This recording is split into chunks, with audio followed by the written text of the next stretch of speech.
So, hi mga tamang tao. For today's vlog ay update lang tayo sa aming apartment. So, ayun, hapon na. Gabi na. And, ito nga pala yung aming dinner ngayon. So, nagluto lang ako ng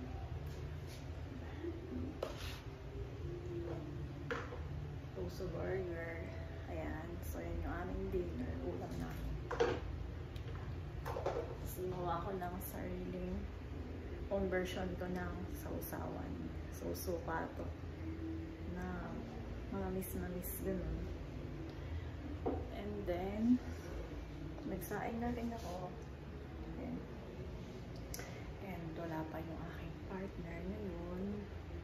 Pero pa-out na yun. Or naka-out na. Gabi na. So, yun ay update natin for today's vlog.